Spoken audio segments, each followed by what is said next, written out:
آج کے بیان سے متعلق ایک اور اہم بات سمجھ لیں. میں نے بتایا تھا نا کہ کربلا کے واقعے سے ہر شخص اپنا مطلب نکالنے کی کوشش کرتا ہے.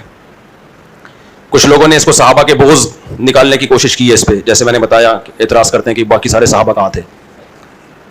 کچھ لوگوں نے اس پہ بھی خوارج کی تائید کے لیے بھی یہ واقعہ پیش کرتے ہیں کہ آج کے مولوی حکومت وقت کے خلاف کھڑے کیوں نہیں ہوتے. سیدنا حسین تو کربلا کے میدان میں کھڑے ہوئے اور پھر بغاوت کے فضائل سنانا شروع کر دیتے ہیں کہ ریاست کے خلاف نکلو, بغاوت کرو.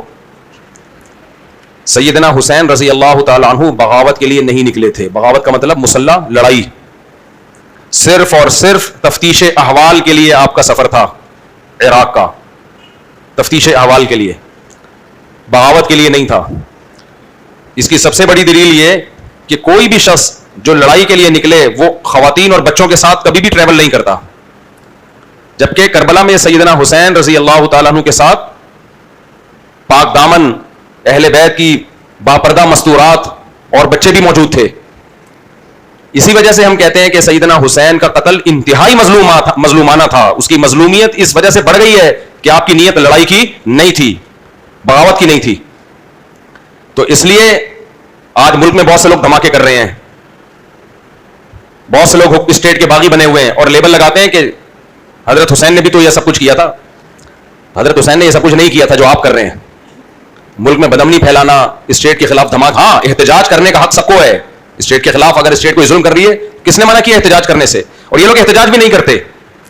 اس لیے ٹی وی پہ جو کچھ اسکالرز آ کے بڑی بڑی باتیں کر رہے ہیں نا, ایک اسکالر نے کہا موسیٰ علیہ السلام بھی تو فرعون کے مقابلے میں آئے تھے, تو یہ مولوی لوگ کیوں نہیں آتے؟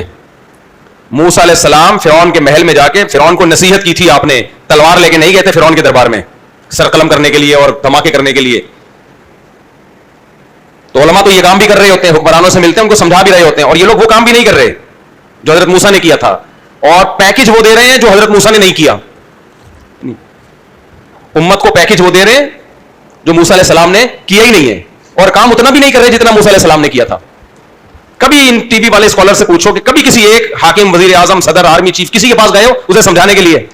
یہاں بیٹھ کے یہ بڑے بنے ہوئے ہوتے ہیں, منہ کے فائر پھینک رہے ہوتے ہیں لمبی لمبی, اور برا بلا کہہ رہے ہوتے ہیں ہمیں, یہ کچھ نہیں کر رہے, یہ تم کیا کر رہے ہو, تم بھی تو منہ کے فائر کر رہے ہو ٹی وی میں بیٹھ کے.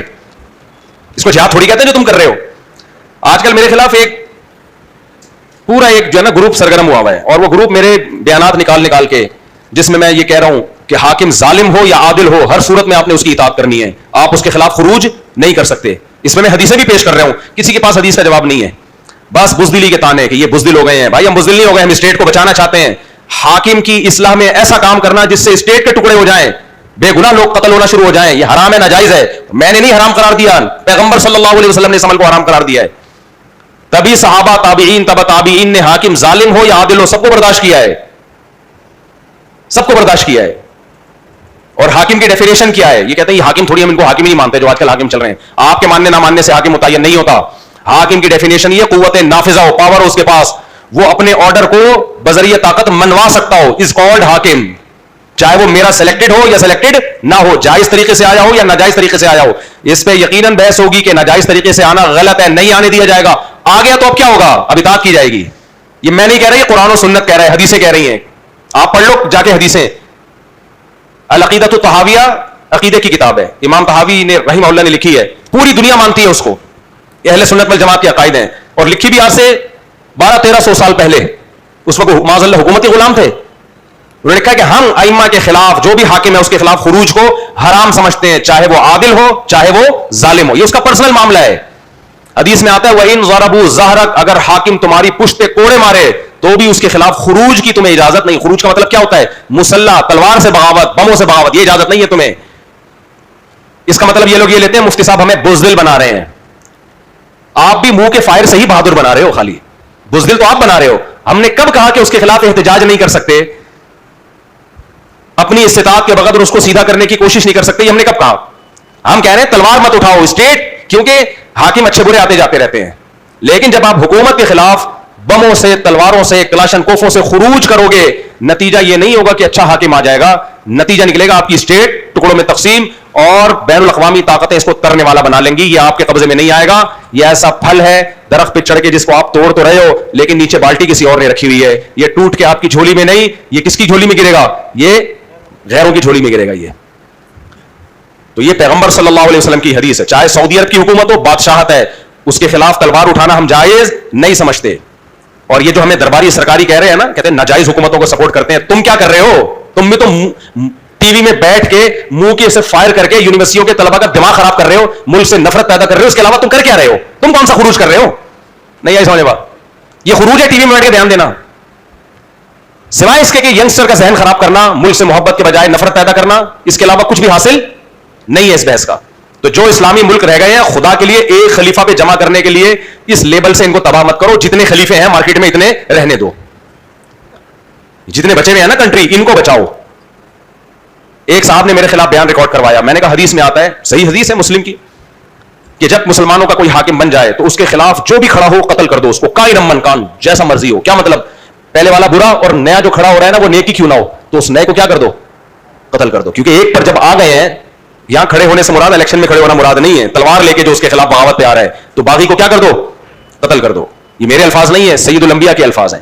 وہاں اس نے کہا کہ یہ حدیث ایک خلیفہ کے بارے میں, پوری دنیا میں جب مسلمانوں کا ایک خلیفہ بن جائے تو اس خلیفے کے خلاف جو کھڑا ہوگا اس کو قتل کر دو. ابھی ایک خلیفہ ہے کہاں؟ مسلمانوں میں پوری 1400 سالہ تاریخ میں بنو امیہ کے بعد کبھی بھی ایک خلیفے پہ مسلمان جمع ہوئے ہی نہیں ہے. اندلس کی خلافت الگ تھی اور بنو عباس کی خلافت الگ تھی, 1000 سال سے زیادہ تو ایسے ہی چلے ہیں. مغل بادشاہوں کی حکومت الگ تھی, تو کسی نے فتویٰ نہیں دیا کہ مغل بادشاہوں کے خلاف بغاوت کرو تاکہ یہ اندلس, وہ بنو عباس اور یہ جو ہماری پرانی خلافتیں چلی آ رہی ہیں, خلافت عثمانیہ تھی نا, اس کے پہ جمع. خود خلیفہ عثمانیہ نے ایسے فتویٰ نہیں دیا. اس لیے کہ علماء نے لکھا ہے کہ جب مسلمان دنیا بھر میں پھیل گئے تو ان کا ایک خلیفہ پہ جمع ہونا عملی طور پر ناممکن ہے, پریکٹیکلی ممکن نہیں ہے. یہ پریکٹیکلی یہ ممکن نہیں ہے, کیونکہ اتنا دور دور تک ایک خلیفہ پہ اتنی بڑی خلافت قائم ہو, یہ کیسے ممکن ہے؟ تو اگر مختلف خلیفے بھی ہو سکتے ہیں, مختلف جگہوں پہ مختلف حکومتیں بھی ہیں, تو ٹھیک ہے. علامہ شوکانی رحمہ اللہ نے لکھی ہے بات, اور بہت سارے علماء نے, کہ اب یہ نہیں ہوگا کہ ایک علاقے میں دوسری حکومت ہے تو ان سب بادشاہوں کے خلاف تلوار اٹھا کے آپ سب کو قتل کر دو اور ایک پہ لے آؤ. وہ ایک ہوگا کون, اس پہ لا سکو گے نہیں لا سکو گے, وہی ایجنٹ کے خلاف کسی بیرونی ادارے کا, یہ فیصلہ کرے گا کون؟ اور اپنی اسٹیٹ کو جب ختم کرو گے وہ ہو جائے گی کمزور, تو بجائے ایک پہ آنے کے یا دو ملک مل کے ایک بن جائیں, یہ کمزور ہوئی, پتہ چلا یہاں بھی کوئی اور اسٹیٹ نے آ کے قبضہ کر لیا, کسی غیر مسلم اسٹیٹ نے. تو اس لیے جتنے اسلامی کنٹری رہ گئے ہیں ان کو متحد کرنے کی کوشش ضرور کریں, ایک بلاک بنائیں, متحد ہو جائیں, محبت سے رہیں, لیکن زبردستی ان کو ایک بادشاہ ایک امیر کے تحت لانے کی کوشش, تلوار کی طاقت سے کرنے کی کوشش کی, تو یہ ایک خلیفہ نہیں آئے گا. یہ اگر ابھی 50 خلیفے ہیں تو یہ 50,000 خلیفے ہو جائیں گے مارکیٹ میں. سمجھ میں آ رہی ہے بات؟ یہ وہی بات ہے جو میں اہل حدیثوں سے کہتا ہوں, یہ 4 فقہ ہے نا, یہ کہتے ہیں قرآن حدیث کے نام پہ ایک کرو, یہ 4000 ہو جائیں گے, ایک نہیں ہوں گے. کیونکہ اہل حدیثوں میں ہر شخص کا ایک الگ فقہ ہے, ہر اہل حدیث ایک امام ہے اپنے مسلک کا, وہ دوسرے کی بات نہیں مانتا, اس سے فتویٰ لو وہ اس کی بات نہیں مانے گا. تبھی آپ نے ٹیلی ویژن, میں اہل حدیث کو اہل سنت والجماعت میں داخل سمجھتا ہوں, اتنا کچھ مخالف بولنے کے باوجود بھی. یہ مطلب نہیں ہے کہ وہ جہنمی ہے, لیکن جس ٹریک پہ وہ لے کے چل رہے ہیں نا امت کو متحد کرنے کے, وہ متحد کرنے کا ٹریک سوٹیبل نہیں ہے, اس سے متحد نہیں ہوں گے, ٹوٹتے چلے جا رہے ہیں. متحد وہی ہوں گے جو 1400 سال سے جو طریقہ چلا آ رہا ہے کہ چاروں ائمہ برحق ہیں, چاروں میں سے کسی ایک کو فالو کرو بس. اب تحقیق کے نام پہ نئے نئے مجتہد مارکیٹ میں لانے کی کوشش مت کرو. تبھی آپ نے دیکھا ہوگا ٹی وی میں کبھی 2 اہل حدیث عالم ایک ساتھ نہیں بیٹھتے, کیونکہ اگر ڈیبیٹ ہوگی نا دونوں کا رائے الگ الگ ہوگی. 2 بریلوی بیٹھ جائیں گے, 4 دیوبندی بیٹھ جائیں گے, 2 اہل حدیث کبھی نہیں آئیں گے. اہل حدیث کا ایک ہی نمائندہ آئے گا, کیونکہ وہیں 20 مسائل ایسے ہیں, وہ اہل حدیث کچھ اور کہے گا, وہ کچھ اور, وہ کچھ اور, تو یہ امت 4 کے بجائے 4000 فرقوں میں تقسیم ہو جائے گی. تو ایسے ہی جو کہہ رہے ہیں نا ساری دنیا میں مسلمانوں کا ایک خلیفہ ہونا چاہیے, آج کل یہ تحریکیں یونیورسٹیوں میں چل رہی ہیں, ہم یہ ختم کریں گے بادشاہی نظام اور الیکشن والا نظام, ایک خلیفہ آئے گا, ایک خلیفہ. اس ایک خلیفہ کے چکر میں اپنے ملک میں دھماکے, اپنے ملک کی نفرت لوگوں کے دلوں میں, ہم نے ان ظالموں سے جان چھڑانی ہے, ایک خلیفہ. بھائی چھڑاؤ, الیکشن کے ذریعے چھڑانے کی کوشش کرو, جو طریقہ مارکیٹ میں چل رہا ہے. آپ کہہ سکتے ہو ہم جمہوریت کو فروغ دیں, جمہوریت میں لعنت بھیجتا ہوں 100 دفعہ, میں نہیں مانتا, لیکن پریکٹیکلی آپ کے پاس اس کے علاوہ کوئی آپشن ہے ہی نہیں. دیکھو ایک مجھے مثال دو, ایک آدمی کو زنا کا خطرہ ہے, اس کے لیے لڑکی میسر ہے, اہل کتاب, عیسائی لڑکی ہے, کرسچن لڑکی ہے, نہیں نکاح کرتا تو اور کوئی رشتہ اس کے لیے اویلیبل ہے ہی نہیں, 20 سال تک چانس ہے کہ نہیں ہوگا. اب وہ کہہ رہے ہیں میں اسی کرسچن لڑکی سے کر لیتا ہوں, زنا سے تو بچوں گا, گھر تو بنے گا, میرا اولاد تو ہوگی. آپ کہہ رہے یار کرسچینٹی کو تم اسلام پہ ترغیب دے رہے ہو, مسلم لڑکی کو چھوڑ کے کرسچن سے کر رہے ہو. کہے گا بھائی میرے پاس اس کے علاوہ اور کچھ اویلیبل ہے ہی نہیں, تو میں کیا کروں؟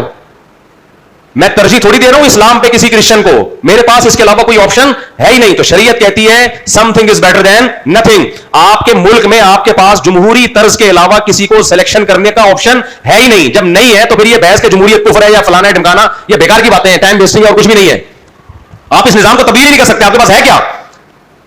ہاں ٹی وی میں بیٹھ کے تبدیل کر سکتے ہو جو یہ لوگ کر رہے ہیں, ٹی وی میں بیٹھ کے جمہوریت کفر ہے, ہم یہ نظام لائیں گے, ہم یہ نظام لائیں گے. ایک تحریک ہے دنیا میں خلافت کی تحریک, پوری دنیا میں خلافت کی تحریک, اور وہ ہمارا اور آپ پر محنت نہیں کرتی, وہ اسلامی ملکوں کے فوجیوں پہ محنت کر رہے ہیں وہ لوگ, اور یونیورسٹیوں کے اپر لیول کے لوگوں پہ محنت کر رہے ہیں. آپ کی ایک کریم تیار ہوتی ہے یونیورسٹیوں میں جو ملک کی خدمت کرے گی, ملک کو ترقی دے گی. فوج میں کریم تیار ہوتی ہے جو فوج ملک کے لیے لڑے گی. اس کریم پہ محنت کر رہے ہیں کہ بغاوت کرو اور پاکستان میں خلافت لے کے آؤ, مصر میں خلافت لے کے آؤ, عراق میں خلافت, یہ سارے اسلامی ملکوں میں, سعودی عرب میں بھی شاید ہو.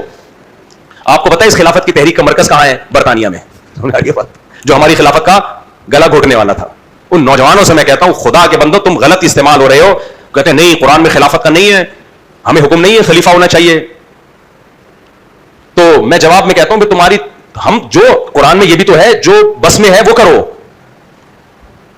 جو آپ کے بس میں, موسیٰ علیہ السلام کے بس میں نہیں تھا فرعون کی حکومت کا خاتمہ کر دینا, ان کے بس میں تھا زبانی دعوت دینا, انہوں نے دی. خاتمہ کس نے کیا؟ اللہ نے. معجزے دکھائے اللہ نے. آپ کے بس میں جو ہے آپ وہ کریں, معجزے کس پہ چھوڑ دیں؟ آپ اللہ پہ چھوڑ دیں, وہ اللہ کرے گا, وہ آپ کرنے کی کوشش نہ کریں. آپ 313 کا بدر میں 1000 سے مقابلہ یہ نبی کے ارادے سے نہیں ہوا, یہ ایک اتفاقی واقعہ تھا. معجزے کس نے دکھائے اس میں؟ اللہ نے. اللہ نے معجزے دکھائے اس میں, ورنہ حکم نہیں ہے کہ 313,000 سے جا کے لڑیں, یہ آرڈر نہیں ہے, یہ ایک اتفاقی لڑائی تھی.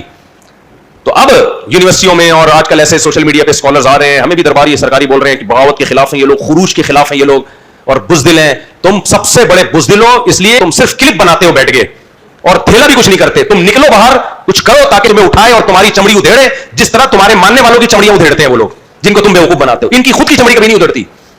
ہوتا یہ کہ ایجنسیاں ٹریس کر رہی ہوتی ہیں, ان کو اٹھاتی ہیں کہ آپ اور کتنے خلیفے تیرے کو چاہیے مزید بتا. ان کے سافٹ ویئر اپڈیٹ نہیں ہوتے. اپڈیٹ کس کے سافٹ ویئر ہوتے ہیں؟ جو نیچے. ان کے کیوں نہیں ہوتے؟ ایجنسیاں دیکھ رہی ہوتی ہیں کہ اس ٹائپ کے جتنے لوگ ہیں نا پہلے جمع ہونے دو سارے, ایک ہی دفعہ میں سب کو کھڈے لائن لگائیں گے. تو یہ نوجوانوں کی, یونیورسٹیوں کے لڑکوں کی زندگیاں تباہ کر رہے ہیں, برباد کر رہے ہیں خلافت کے نام پہ. سمجھ میں آ رہی ہے بات کہ نہیں آ رہی؟ ہمارا ملک ہے پاکستان, حکمران اچھے آئے برے آئے, سب سے پہلے ہم نے اپنے ملک کی حفاظت کرنی ہے. ہم بغیرت لوگ نہیں ہیں, ہم غیرت مند ہیں, اپنے ملک سے محبت کرنے والے لوگ ہیں. جیسا غربت ہو مہنگائی ہو گٹر کے ڈھکن ہے نہیں ہے, ملک سب سے پہلے, اور یہ ملک اسلامی ملک ہے. پھر وہی مضمون لوٹا دوں میں, لوگ کہتے ہیں اسلامی کہاں سے آ گیا, میں اور آپ مسلمان کہاں سے آ گئے؟ ہمارے سارے کام مسلمانوں والے ہیں کیا؟ پھر بھی مسلم ہے یا نہیں ہے؟ کیوں؟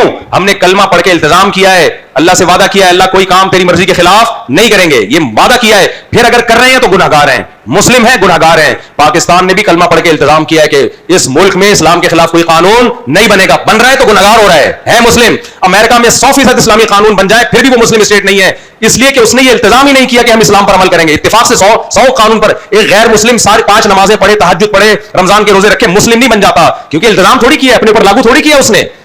اسلامی حکومت ہونے یا نہ ہونے کا تعلق اس سے نہیں ہے کہ پریکٹیکلی اسلام نافذ ہے یا نہیں. اسلامی حکومت کا تعلق اس سے ہے کہ آئین کیا کہتا ہے, اس کا قانون کیا ہے, لا کیا ہے. آئین پاکستان کا یہ ہے کہ قرآن و سنت کے اگینسٹ کوئی قانون نہیں بنے گا. اس بیس پہ پاکستان اسلامی کنٹری ہے. نہیں آئی سمجھ میں بات؟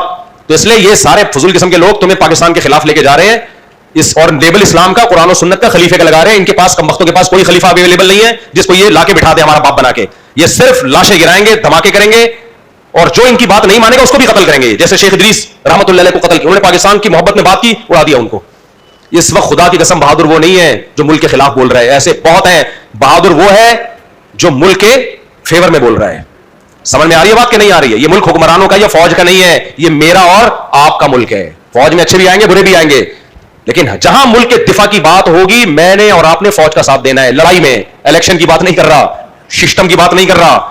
جہاں لڑائی کی بات ہوگی ہم سب کس کے ساتھ ہیں بھائی؟ فوج کے ساتھ ہیں, جو بھی ہو, کیونکہ بچانا ہو تو انر کو. میں اور آپ کیا بچائیں گے, ہمارے پاس کیا ہے لڑنے کے لیے. تو اس لیے جو منہ کے فائر آ رہے ہیں نا, ہر 4 دن کے بعد کوئی کلپ آیا ہوا ہوتا ہے. مفتی صاحب نے بولا ہے, حدیث میں آتا ہے حبشی غلام بھی مسلط ہو جائے تو بغاوت مت کرو, اس کی اطاعت کرو. یہ دیکھو مفتی صاحب ہمیں کیا سکھا رہے ہیں, ان کرپٹ حکمرانوں کی اطاعت, اور یہی تو درباری پن ہے. او بھائی یہ میں نہیں, یہ میں حدیث پیش کر رہا ہوں, اور میں یہ نہیں کہہ رہا خلاف شریعت باتوں میں حاکم کی اطاعت کی جائے گی. حاکم بولتا ہے نماز مت پڑھو, تم نہیں بھائی پڑھیں گے ہم نماز. حاکم بولتا ہے 18 سال سے کم عمر شادی الاؤ نہیں ہے, ہمارا باپ بھی کرے گا 18 سال. اب تو میں نے سوچا بچوں کو جلدی جلدی نمٹاؤں میں, جو 15 کے ہو گئے نمٹا دوں میں, جاؤ بھاڑ میں, ہم نہیں مانتے اس قانون کو. سمجھ آ رہی ہے بات؟ قانون بنایا گیا, کم تم نے بنایا کیوں 18 سال سے پہلے؟ جو اکھاڑنا ہے اکھاڑ لو, ہم تو کرے گا اپنے بچوں کی شادی, جاؤ بھاڑ میں. تو حکومت نے تو کہا کہ دوسری شادی کی اجازت نہیں ہے, پہلی بیوی کی اجازت کے بغیر. ہم نے مانا, دوسری بھی کی ہم نے, دوسری کی اجازت کے بغیر تیسری بھی کی, تیسری کی اجازت کے بغیر چوتھی. نہ صرف یہ کہ اجازت نہیں بلکہ بھرپور طریقے سے سب نے روکا. ہم نے کہا روک کے دکھا دو. قانون یہ کہتا ہے کہ آپ نہیں کر سکتے, قانون کی ایسی کی تیسی. تو غیر شرعی قانون تھوڑی مانا جاتا ہے. جہاں انتظام مینجمنٹ سے جس چیز کا تعلق ہے تو آپ کو حکومت کے لا کو فالو کرنا پڑے گا, چاہے عمران خان ہو, چاہے شہباز شریف ہو, چاہے آرمی چیف ہو, چاہے کوئی بھی ہو, ہوتا تو ایک ہی ہے, وہ باقی میں نے مثال کے طور پہ باتیں کر لی ہیں. جو بھی حاکم ہوگا, ناجائز ہو یا جائز ہو, اسلام میں حاکم کی ڈیفینیشن یہ ہے جس کے پاس ملک چلانے کے لیے ڈنڈا ہو. ڈنڈا فی الحال ایک ہی کے پاس مجھے نظر آتا ہے, باقی 3 پیس سوٹ ٹائی میں آ رہے ہوتے ہیں, ٹش پش کر کے بیٹھ رہے ہوتے ہیں. پاور پریکٹیکلی جس کے پاس ہوگی آپ کا حاکم وہ ہوگا. ہاں یہ اعتراض ضرور اٹھاؤ کہ ناجائز طریقے سے آیا ہے, غلط طریقے, وہ کرو آپ بحث, اور آئندہ کسی کو ناجائز طریقے سے مت آنے دو. لیکن جب آ گیا تو کیا ہوگا, آ گیا تو کیا ہوگا. اسلام بھائی دین فطرت ہے, قیامت تک کی رہنمائی کر کے گیا ہے. اسلام کہتا ہے غلط طریقے سے مت آنے دو, آ گیا ہے اب اطاعت کرو. کیوں خون خرابہ نہ ہو. بعض چھوٹی برائی کو بڑی برائیوں سے بچنے کے لیے برداشت کیا جاتا ہے. یہ عقیدے کی کتابوں میں مسئلہ ہے. ائمۃ الجور ہوں, ظالم حکمران ہوں یا عادل, ہم متحد رہیں گے اطاعت میں, اس کے خلاف تلوار نہیں اٹھائیں گے. اس کے ذاتی معاملے کو کس پہ چھوڑ دیں گے, اللہ پہ چھوڑ دیں گے, اللہ انتقام لے گا اس سے. ہاں کلمۃ حق عند السلطان الجائر, حدیث میں آتا ہے سب سے بڑا جہاد ہے ظالم بادشاہ کے سامنے حق بات کہنا. یہ والا جہاد ہم کرتے رہیں گے اس کے سامنے. کوئی غلط بات ہے اس کے منہ پہ بتائیں گے کہ یہ غلط ہے, تلوار نہیں اٹھائیں گے, اطاعت سے ہاتھ نہیں کھینچیں گے. یہ منع ہے, اطاعت کرنی ہے, لیکن غلطی ہے اس کے منہ پہ. یہ لوگ منہ پہ بتا بھی نہیں رہے کم وقت, ٹی وی میں بیٹھ کے ہیرو بنے ہوئے ہوتے ہیں, کلپ بنا رہے ہوتے ہیں بیٹھ بیٹھ کے. منہ پہ بول کے دیکھو, پتہ چلے گا تمہیں, وہیں سے چماٹ آئے گا, پھر بولو دوبارہ, پھر پتہ چلے گا تمہارے اندر دم کتنا ہے. تو اس لیے میرے بھائی یہ جتنے خلیفے مارکیٹ میں آ رہے ہیں نا خلافت کے نام پہ کہ امت میں خلافت قائم کرنی ہے, یہ نہیں کریں گے خلافت سوائے خون خرابے کے. امت کا خمیازہ بکھرے گا, امت ٹوٹے گی. اور ان میں بہت سے مخلص ہیں, لیکن ان مخلص لوگوں کو نہیں پتا کہ ان کے پیچھے تانے بانے اسلام دشمن قوتوں کے ہاتھ میں ہے. اسلام دشمن کنٹریز جانتے ہیں کہ مسلمانوں کو کہاں کہاں سے توڑا جا سکتا ہے. ان کو پتا ہے کہ اتنے سارے ملک ہم نے خلافت عثمانیہ توڑ کے بنا دی ہیں, ابھی بھی ان کو یہ کھٹک رہے ہیں, کہہ رہے ہیں اور زیادہ ٹوٹنے چاہیے. تو ٹوٹنے کا طریقہ یہ کہ جوڑنے کی بات پہ توڑو ان کو. ٹوٹنے کا طریقہ کیا ہے, جیسے بچہ فائنل ایگزام میں پیپر چھوڑ کے آتا ہے, سپلیمنٹری میں اچھے نمبر لے کر آؤں گا, لیبل بڑا اچھا لگایا نا, پورے سال کم وقت تو نے پڑھا نہیں ہے, سپلیمنٹری میں کیا تیر مارے گا تو. تو اس لیے یہ بیرونی طاقتیں چاہ رہی ہیں کہ تم ان مسلمان ملکوں کا ایک خلیفے پہ جمع کرنے کے لیے فی الحال ان کو توڑو. تو یہ لیبل لگے گا کہ خلافت پہ جمع ہو رہے ہیں, لیکن اس لیبل پہ جو رہی صحیح طاقت ہے اس کی بھی واٹ لگ جائے گی. اس لیے میرے بھائی سعودی عرب بھی ہمارا ہے, ہم نے اس کی بھی حفاظت کر. ایک صاحب کہنے لگے آپ سعودی عرب کی بادشاہت جو ناجائز بادشاہت ہے اس کو سپورٹ کر رہے ہو. میں نے کہا بادشاہت ہے, جائز ہو یا ناجائز ہو, لیکن جب ایک چیز ہو گئی ہے تو اسلام کہتا ہے اس کو برداشت کیا جائے گا. بادشاہ میں کوئی خرابی ہو جا کے آپ آرام سے اس کے سامنے بیان کریں. ریاست کے خلاف چاہے سعودی عرب ہو یا کوئی بھی ریاست ہو, تلوار اٹھانے کی اجازت نہیں ہے, آپ کو قطعاً اجازت نہیں ہے. اس سے ٹوٹ جائے, خون خرابہ ہوگا اور کچھ بھی نہیں ہوگا. تو اچھا کمال کی بات یہ, وہ میں ٹاپک لمبا ہو جائے گا, بس اس کو میں ختم کر دوں. یہ یاد رکھنا کہ بنو امیہ کے خلاف جب بنو عباس کی بغاوت ہوئی تھی نا, تو اس کے بدلے میں بنو امیہ کی حکومت اندلس میں قائم ہو گئی تھی. اس وقت کتنے خلیفہ تھے ٹوٹل؟ یہ بات میں کر رہا ہوں گا 1100-1200 سال پرانی. 1200 سال سے ایک خلیفہ تک نہیں ہوا ہے مسلمانوں کا. بڑے بڑے خطوں پہ حکومتیں رہی ہیں, سمجھ آ رہی ہے بات؟ تو جب 1200 سال سے نہیں رہا, تم ابھی بلا وجہ کے خلیفے پہ کیوں لا رہے ہو؟ خلافت عثمانیہ تھی, وہ بھی بہت بڑے حصے پہ, لیکن مغلوں کی حکومت ہندوستان میں مسلمانوں کی حکومت الگ تھی, وہ اس خلافت کے تحت نہیں تھی. اس کو برداشت کیا امت نے, کوئی بات نہیں یار, بنگلہ دیش, برما, پاکستان, انڈیا, اس پر ایک حاکم ہے, کوئی بات نہیں. ترکی میں دوسرا حاکم ہے, کوئی بات نہیں. ویلیو اس کو دی گئی ہے, تم نافذ کیا کر رہے ہو؟ اسلام نافذ کر رہے ہو تو 2 الگ الگ خلیفے بھی کر لیں, کوئی بات نہیں. تو جو حدیث میں آتا ہے نا کہ ایک خلیفے پہ جب لوگ جمع ہو جائیں تو مطلب کسی علاقے میں, کسی کنٹری میں, تو جب کسی کنٹری میں کسی شخص کے پاس پاور آئے گی کہ وہ پوری کنٹری پہ اس کا جو ہے قوت نافذہ ہوگی, تو اس کنٹری میں اس کے خلاف بغاوت جائز نہیں ہے. یہ پوری دنیا کی بات نہیں ہو رہی ہے. سمجھتے ہو گے نہیں سمجھتے؟ اس لیے پاکستان سے محبت کرو, یہ ہمارے مذہب کا حصہ ہے, اس ملک کو بچاؤ. اور پوری دنیا میں اس وقت اسلامی ملکوں میں سب سے زیادہ ویلیو اگر کسی کنٹری کی ہے, میں نہیں مانتا, آپ نہیں مانتے, اسرائیل مانتا ہے, امریکہ مانتا ہے کہ وہ پاکستان ہے.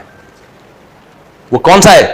پاکستان ہے. دنیا مانتی, لیکن جن کے دماغوں میں منفیت کا گوبر بھرا ہوا ہے نا, ابھی دیکھو پاکستان مذاکرات کروا رہا ہے, پوری دنیا سلوٹ کر رہی ہے. کل میں نے دیکھا ایکچولی یہ تو قطر کو سارا کریڈٹ جاتا ہے, پاکستان تو ایسے ہی کٹ پتلی بنا ہوا ہے. اور ادھر قطر کے وزیر کا بیان آ رہا ہے, پاکستان کو سلام ہے. جو قطر جو بات نہیں کر رہا کم وقتوں, جو اس کو یعنی جو کارنامہ قطر نے نہیں دیا وہ تم قطر کے کھاتے میں ڈال رہے ہو, اور قطر کہہ رہا ہے پاکستان کر رہا ہے, تم کہہ رہے ہو نہیں پاکستان نہیں کر رہا. یہ ملک سے نفرت ہے. یہ کیا ہے؟ یہ تمہیں کوئی ذاتی بغض ہو گیا ملک سے. تو جو غلط ہے اس کو غلط کہو, جو صحیح ہے اس پہ خوش ہو جاؤ. یار ہماری ویلیو ہے پوری دنیا میں, ہمارے ایٹمی پاور ہے بھائی, دنیا مانتی ہے پاکستان کو, آپ مانو نہ مانو. اور ہماری ایک بہت بڑی پاور ہماری آبادی ہے, اور دنیا مان رہی ہے کہ ابھی ہر جگہ انڈیا کی آبادی گرنا شروع ہو گئی ہے. آپ کی اطلاع کے لیے عرض ہے, انڈیا کی گورنمنٹ مختلف علاقوں میں, انڈیا کی گورنمنٹ نے اعلان کیا ہے ایک بچے پہ 30,000 روپے, ایک بچے پہ 40,000 روپے دیں گے جو بچہ پیدا کرے گا. بعض ریاستوں میں یہ قانون بن رہا ہے. کیوں؟ انڈیا کی آبادی کیا ہو رہی ہے؟ بولو. گر رہی ہے. آپ کو پتا ہے جب آبادی گرتی ہے کتنا بھیانک نتیجہ نکلتا ہے اس کا. آبادی گرنے کا مطلب بچے کم پیدا ہو رہے ہیں, اس کا مطلب بوڑھے زیادہ ہو رہے ہیں. Ten ten ten. یہ خود ایک اتنا خطرناک کام ہو رہا ہے نا, اس کا نتیجہ یہ نکل رہا ہے کہ یہ بچے جو جب آبادی گرے گی بوڑھے زیادہ ہو جائیں گے, بچے کم ہو جائیں گے, اور پھر ملک پہ بوڑھوں کا بوجھ ہوگا, کمانے والے کم, کھانے والے اور بیمار اور کھانسنے والے زیادہ. ہمارے یہاں ایک بوڑھا کھانس رہا ہوتا ہے, پوتے نواسے بیٹے بیٹیاں مل کے اس کی کھانسی کے جراثیم کو ڈیوائڈ کر رہے ہوتے ہیں, آپس میں سب ڈیوائڈ کر رہے ہیں.